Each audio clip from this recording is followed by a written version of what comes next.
Okay, well, hello everyone. Back again with me, Arsya, and my partner. Nahla. And now you're back on Smandel Podcast.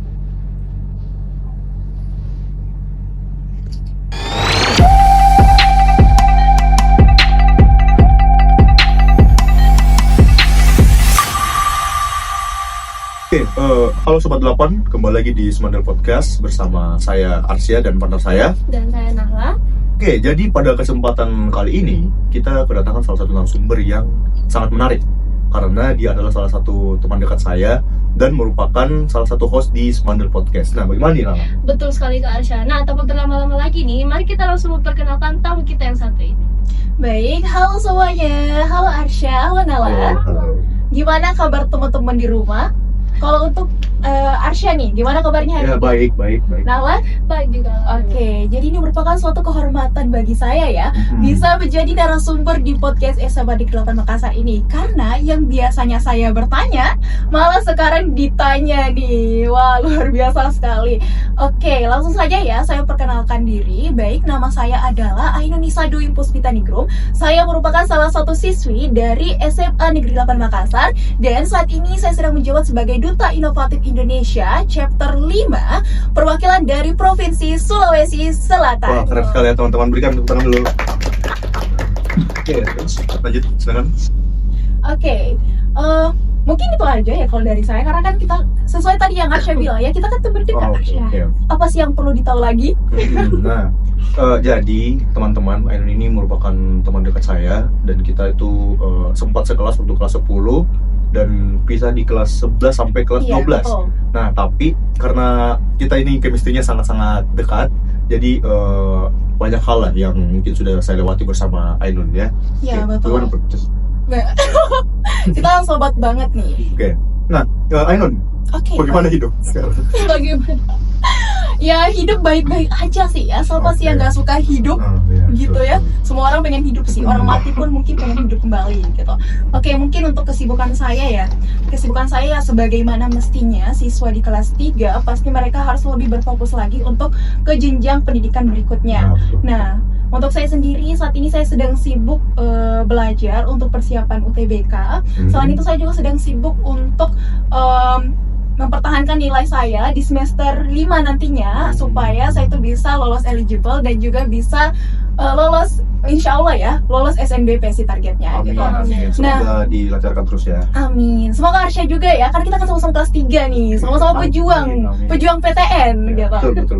Oke, dan selain itu saya juga sedang sibuk dengan kegiatan duta saya sebagai Duta Inovatif Indonesia melalui berbagai pembuatan konten-konten yang informatif, edukatif, dan juga dapat menginspirasi semua anak muda Indonesia. Nah, bagus. Nah, mungkin bisa dijelaskan sedikit nah bagaimana Nala? Keren banget ya Sobat 8. Jadi seperti yang Kak Ainun tadi bilang, kalau misalnya Kak Ainun itu baru aja terpilih sebagai Duta Inovatif nih. Nah, saya mau tanya nih Kak Ainun, gimana sih perasaan Kak Ainun pas pertama kali tahu kalau Kak Ainun tuh terpilih jadi Duta Inovatif? Oke, awalnya tuh sebenarnya lebih ke nggak nyangka ya, karena ketika melihat Duta Inovatif Indonesia ini itu merupakan suatu ajang atau merupakan suatu organisasi kepemudaan yang menurut saya itu cukup besar karena skalanya itu nasional gitu, dan merupakan suatu kebanggaan tersendiri bagi saya bisa lolos di Duta Inovatif Indonesia ini. Karena pada awalnya saya sempat salah satu kelemahan dalam diri saya juga yang tidak patut untuk teman-teman tiru nih, saya awalnya tuh sering pesimis awalnya karena saya tuh berpikir, saingannya kayaknya kuat deh, kayaknya banyak banget orang-orang hebat yang mendaftarkan diri untuk bisa ikut di Duta Inovatif Indonesia ini. Jadi awalnya saya tuh pesimis ya, namun yang selalu saya tanamkan kepada diri saya itu mengenai afirmasi positif. Jadi saya selalu menanamkan bahwasannya saya juga bisa menjadi bagian dari orang-orang hebat di Duta Inovatif Indonesia ini. Nah, melalui afirmasi positif itu, kemudian saya ini meyakinkan diri saya untuk bisa, dan saya juga selalu mencoba berusaha agar saya itu bisa lolos di Duta Inovatif Indonesia ini. Dan alhamdulillahnya semua usaha saya itu terkabulkan ya, dan saya sudah bisa terpilih menjadi Duta Inovatif Indonesia, dan tentunya hal itu menjadi suatu kebanggaan dan juga kesenangan pada diri saya sendiri. Oke, sangat keren ya Sobat 8 sekalian. Nah, sedikit cerita juga, mungkin kita bisa sharing bagaimana kemarin usahanya waktu teman-temannya Ainun termasuk saya dan para lain itu memberikan Ainun dukungan lewat sosial media Iya, ya, lewat betul. Instagram. Iya, betul. Nah, pertanyaan berikutnya, mungkin banyak yang penasaran seperti apa prosesnya, kenapa Ainun yang awalnya ini. Nah guys, kalian harus tahu Ainun itu dulu orangnya betul seperti yang dia bilang, dia itu sangat-sangat pesimistik padahal aslinya jago. Betul. Nah, itu adalah suatu hal yang mungkin saya bisa tangkap dari Ainun. Nah, karena sekarang dia sudah berhasil mencapai impiannya menjadi seorang duta. Nah, makanya kita semua ini penasaran seperti apa prosesnya.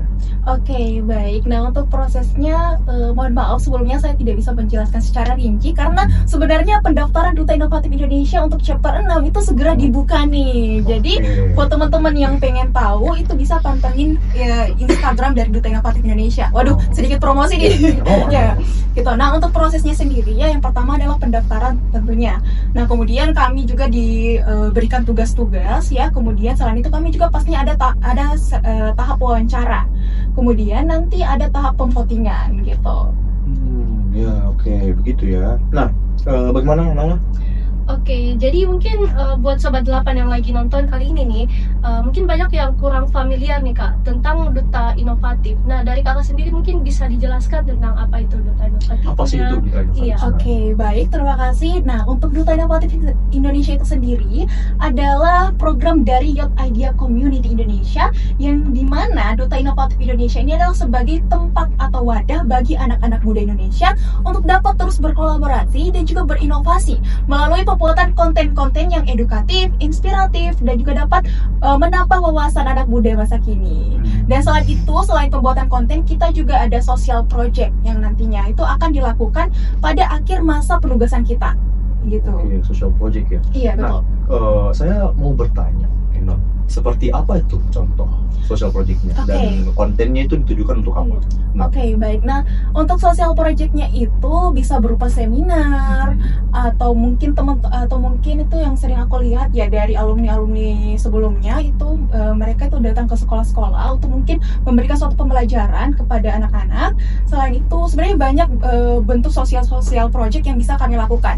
Dan tentunya tujuan utamanya itu adalah untuk menginspirasi dan juga memotivasi serta berinovasi untuk anak-anak muda sekarang gitu. Sesuai dengan namanya Duta Inovatif. Iya, sesuai dengan namanya Duta Inovatif. Kami berinovasi, berinovatif dan terus berkolaborasi gitu. Oh, berarti betul-betul memiliki tujuan untuk mengimpress ya potensi-potensi Iya, yang kita betul banget. sekarang. Oh, oke. Nah, mungkin Nala ada sedikit pertanyaan Oh iya, mau jadi disampaikan. seperti yang kita tahu nih ya, Kak Ainun tuh sekarang udah jadi kakak kelas di tingkatan terakhir nih di SMA. Iya, betul. Jadi mungkin banyak banget kesibukannya mulai dari belajar, mungkin les-les juga. Ditambah lagi nih Kak Ainun udah jadi Duta Inovatif nih. Nah, kira-kira gimana sih Kak Ainun ngatur waktunya supaya semuanya tuh gak bertabrakan? Oke, baik. Jadi pertanyaan bagus banget ya. Ini mengenai time management. Iya, Mungkin betul. setiap orang itu mempunyai time management yang berbeda-beda. Namun mungkin di sini saya bisa memberikan sedikit tips dari saya sendiri bagaimana saya mengatur waktu saya agar setiap harinya saya itu bisa produktif dan tetap menjalankan kegiatan saya dan tetap memanfaatkan waktu itu dengan baik. Nah, kalau dari saya sendiri yang selalu saya lakukan adalah terlebih dahulu ada refleksi diri. Maksudnya itu adalah jadi misalkan nih di minggu ini kan. Nah, saya tuh di minggu ini saya mencatat nih kira-kira di minggu lalu itu saya udah ngelakuin kegiatan apa saja. Dan kegiatan-kegiatan tersebut saya golongkan menjadi 3. Yang pertama adalah kegiatan yang sangat produktif yang saya lakukan. Kemudian yang kedua yang sedikit produktif. Dan ketiga adalah yang kurang produktif atau sama sekali tidak produktif.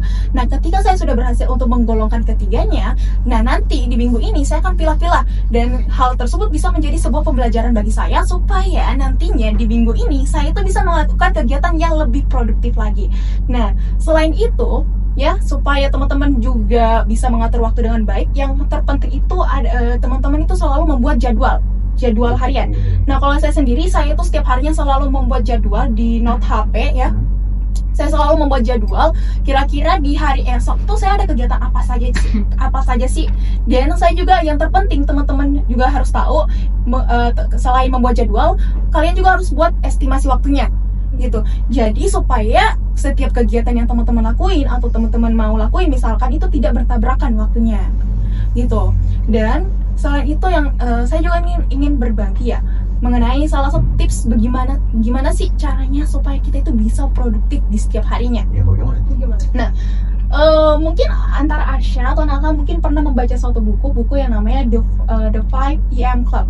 Oke, nah silakan dibagikan mungkin kepada. ya, aku tahu sobat 8 yang di rumah pernah membaca buku mengenai The 5 AM Club by Robin Sharma.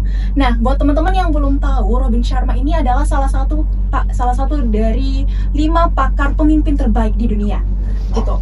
Nah, di bukunya itu dia tuh mengangkat banyak banget kisah-kisah tentang orang-orang yang berusaha untuk berkomitmen untuk bisa bangun pagi setiap harinya. Nah, kenapa? Kenapa? Karena ketika dia sudah berhasil untuk mengumpulkan banyak bukti-bukti dan terbukti bahwasannya memang bangun pagi itu adalah salah satu cara agar kita itu bisa produktif di sisa hari kita. Nah, dalam bukunya mungkin dalam bukunya itu ada banyak insight. Cuman di sini yang ingin saya petik satu hal mengenai bagaimana sih cara biar kita itu bisa sukses. Nah, salah satunya itu adalah dengan bangun di pagi hari. Bangun di pagi hari di sini adalah bangun di jam 5 pagi. Karena coba deh teman-teman bayangkan atau bandingkan ya, orang yang bangun di jam 5 pagi dengan orang yang bangun di jam 10 pagi. Tentunya kan berbeda ya. Orang yang bangun di jam 5 pagi itu pasti sudah melakukan banyak kegiatan yang produktif bagi dirinya sendiri. Itu dibandingkan dengan orang yang baru mau memulai gitu. Nah, terus yang salah satu metode yang aku ambil juga di buku ini mengenai 20-20-20 rules. Nah, seperti apa itu? Bisa dijelaskan? 20-20-20 rules ini jadi 20 menit pertama teman-teman itu move atau bergerak, entah itu berolahraga, yoga dan lain sebagainya. Dan tentunya itu dimulai dari jam 5 pagi. Namun buat teman-teman yang beragama muslim tidak lupa juga ya untuk beribadah terlebih dahulu untuk memohon kelancaran di kegiatan hari itu gitu. Nah, setelah teman-teman move atau bergerak di 20 menit berikutnya itu, teman-teman bisa untuk refleksi diri terlebih dahulu. Entah itu mungkin melakukan meditasi atau mendengarkan podcast yang menginspirasi yang dapat menambah wawasan teman-teman. Salah satunya adalah podcast SMA Negeri 8 Makassar. Betul banget ya. Selain itu bisa juga dengan membaca buku, teman-teman. Gitu. Karena ya pastinya kita sudah tahu ya, membaca buku itu memiliki banyak banget manfaat bagi diri kita sendiri. Bukan hanya dapat menambah wawasan kita. Namun kalau teman-teman tahu ada penyakit yang namanya Alzheimer. Penyakit ini tuh sampai sekarang belum ditemukan obatnya. Namun ternyata berdasarkan survei penyakit Alzheimer ini itu bisa diatasi dengan cara rajin membaca buku gitu. Jadi memang membaca buku itu dapat membuka pikiran kita dengan lebih luas. Nah, gitu. Dan juga teman-teman SMA Negeri 8 sekalian, ketika kita membiasakan untuk membaca buku, entah buku dengan judul apapun yang dapat kita serap nilai-nilai atau pelajarannya, itu betul-betul akan membuat kita memiliki wawasan atau sudut pandang yang lebih luas, dan itu bisa menjadi salah satu faktor yang mendukung kesuksesan. Iya, betul banget gitu. Nah, selain itu, jadi kan yang pertama itu 20 menit kita move bergerak. Kemudian 20 menit berikutnya teman-teman itu refleksi diri. Nah, kemudian 20 menit terakhir teman-teman itu melakukan kegiatan yang produktif, atau misalkan belajar, atau mungkin yang punya pekerjaan ya bisa mulai bekerja namun tetap diselingi dengan sarapan terlebih dahulu agar teman-teman itu memiliki banyak energi untuk menjalani kegiatan di hari itu gitu. Itu mungkin sedikit tips ya dari saya bagaimana caranya supaya kita itu bisa lebih produktif di hari-hari seterusnya gitu. Oke. Nah, mungkin yang menjadi kunci utamanya dari yang Ainun sampaikan adalah di pembagian skala prioritas. Iya, dan betul juga banget. Nah, itu juga penting. Scheduling. Iya, schedule. Dan saya mau bertanya kepada Ainun, setelah terpilih menjadi duta inovatif, kan pasti bakalan banyak planning-planning yang akan dilakukan. Iya, betul. Nah, saya penasaran planning seperti apa yang lakukan ke depannya. Oke, ini sebagai duta ya? Sebagai duta. Oke, sebagai duta sebenarnya kita sudah memiliki banyak tugas-tugas ya. Di duta itu sudah tersusun secara struktural.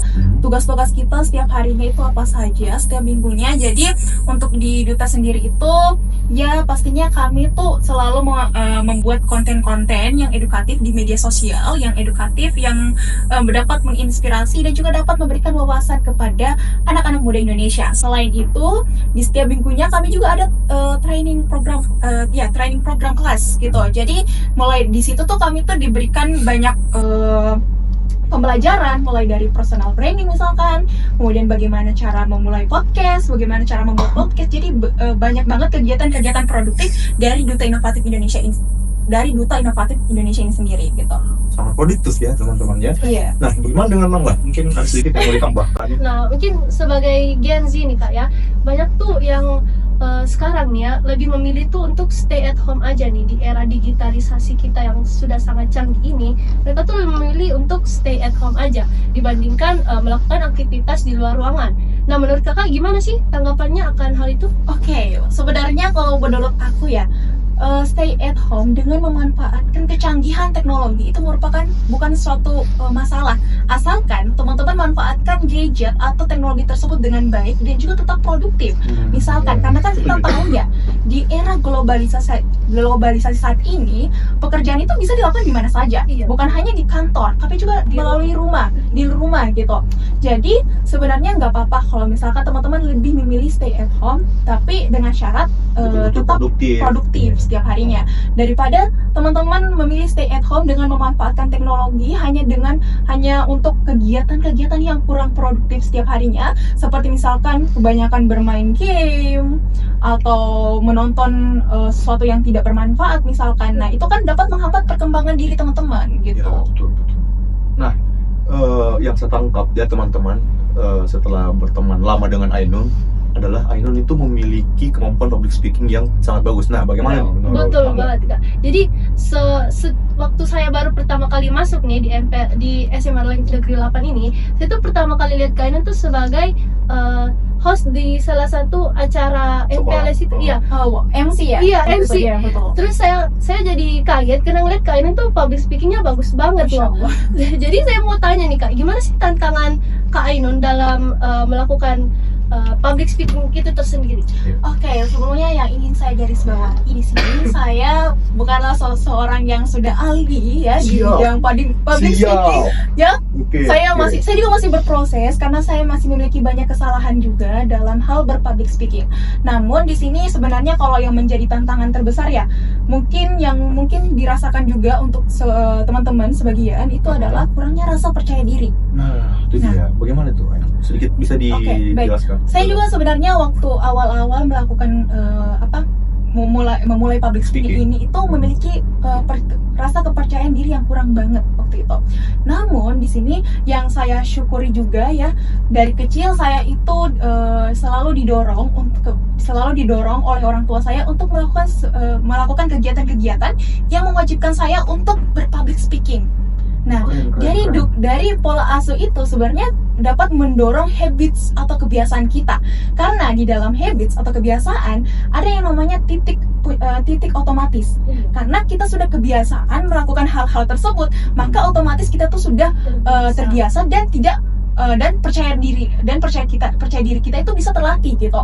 Dan sebenarnya ya kalau menurut aku, rasa kepercayaan diri yang kurang itu disebabkan oleh banyak faktor. Seperti apa tuh? Oke. Menurut aku yang pertama itu adalah pola asuh orang tua. Ini tuh sangat penting banget. Kenapa?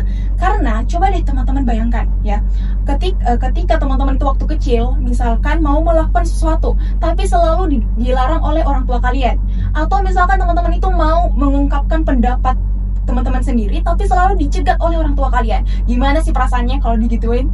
Pasti kan akan timbul rasa down, rasa bersalah gitu. Karena apabila misalkan hal itu terus berjalan atau terjadi secara berulang-ulang bahkan sampai bertahun-tahun, itu tuh dapat mempengaruhi kesehatan mental kalian. Dan kalian juga itu akan selalu merasa bersalah.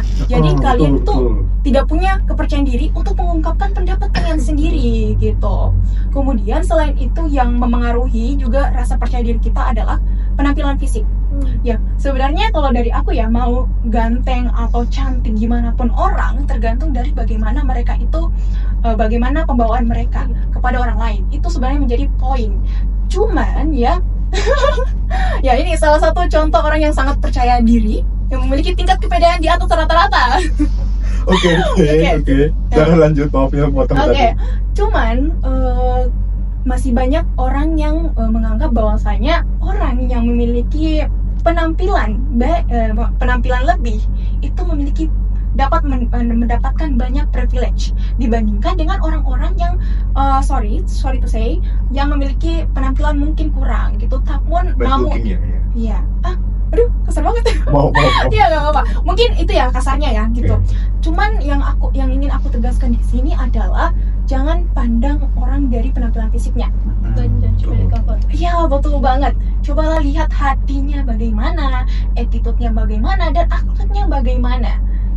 Karena menurut aku ya, orang cantik tapi bad attitude adalah zong gitu. Ya, betul. Saya setuju. Gitu. Nah selain itu yang mempengaruhi juga itu menurut aku adalah teman dekat. Iya. Kalian pernah nggak sih mendengar istilah masa depan kamu bisa diprediksi dari 5 orang terdekat kamu Ya, betul. gitu. Dan kalau bagi aku sendiri ya, aku setuju dengan perspektif itu. Kenapa? Karena menurut aku sama siapa kamu menghabiskan waktu kamu seharian, atau seberapa banyak sih kamu menghabiskan waktu kamu dengan orang tersebut, secara tidak langsung kamu akan mengikuti kebiasaan yang teman kalian gitu.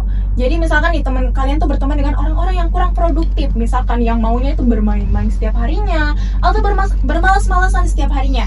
Nah, secara otomatis teman-teman akan mengikuti habits atau kebiasaan mereka. Nah, coba deh bandingkan dengan ketika kalian itu berteman dengan orang-orang yang produktif, orang-orang yang selalu memfokuskan dirinya kepada pendidikan atau selalu berpikir rasional dan lain sebagainya. Otomatis secara tidak langsung teman-teman akan meniru apa yang mereka lakukan, karena pada dasarnya manusia itu sifatnya itu meniru. Nah, iya betul. Gitu. Nah, sedikit menambahkan teman-teman, hal yang disampaikan Ainun itu betul-betul berasa di saya. Karena apa? Karena ketika saya belum menemukan salah seorang teman yang bisa saya nilai itu sefrekuensi, atau mungkin kita memiliki banyak kesamaan dari segi sudut pandang dan dari segi hal yang mau kita capai dalam tanda kutip akademik. Nah, ketika saya bertemu Ainun pada kelas 10, nah saya tuh merasa ini adalah orang yang tepat untuk saya jadikan teman dekat. Karena seperti yang mungkin semua orang tahu, atau mungkin sobat-sobat 8 baru tahu, nah Ainun itu punya kecenderungan untuk selalu berkompetisi di bidang akademik.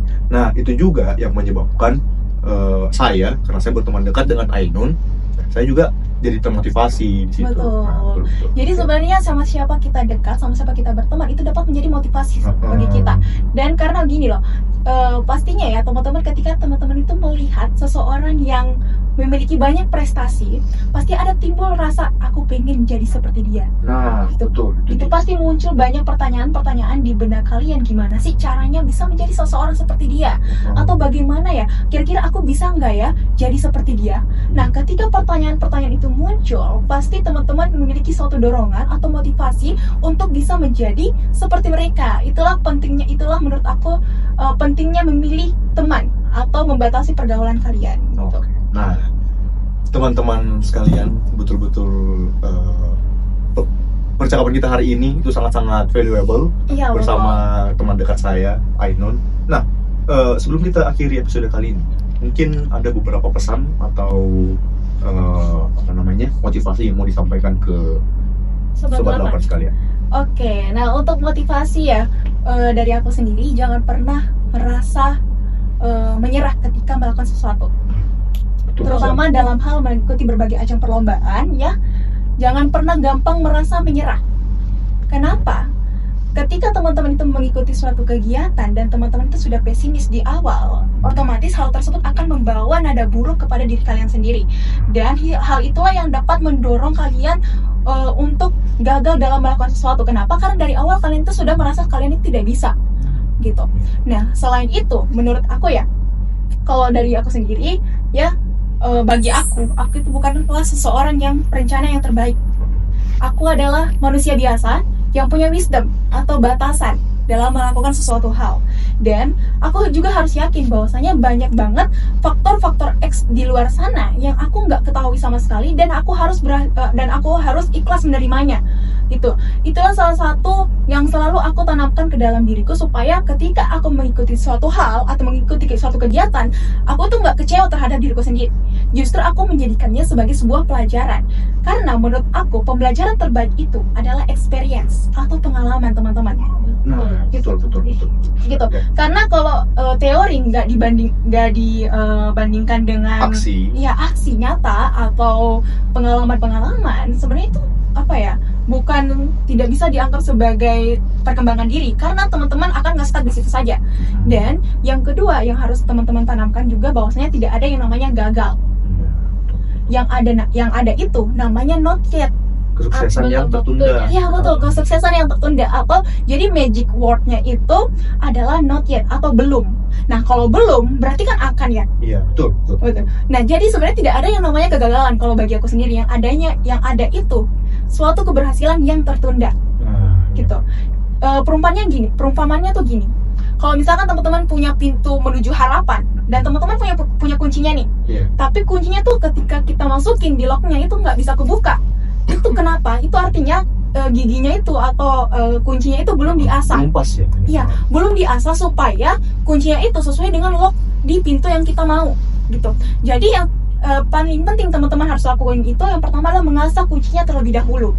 Mengasah, kemudian ketika sudah diasah sesuai dengan lock di pintu tersebut, kemudian teman-teman buka deh. Nah, kemudian kan terbuka nih pintunya, pintu harapannya terbuka. Jadi, satu kesan yang dapat teman-teman ambil di sini adalah ketika teman-teman ingin mengejar sesuatu, selalulah konsisten dan selalulah untuk mengasah kemampuan teman-teman. Karena sebenarnya skill itu adalah salah satu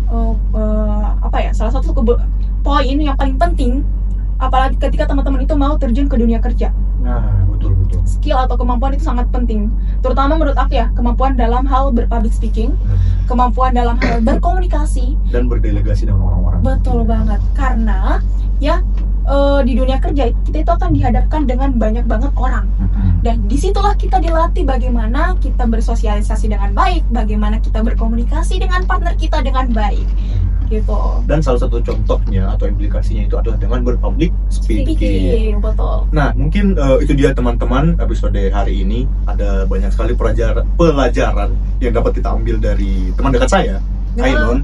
Dan berikutnya tunggu episode Semandal Podcast berikutnya. See you, bye-bye. Terima kasih sudah menonton.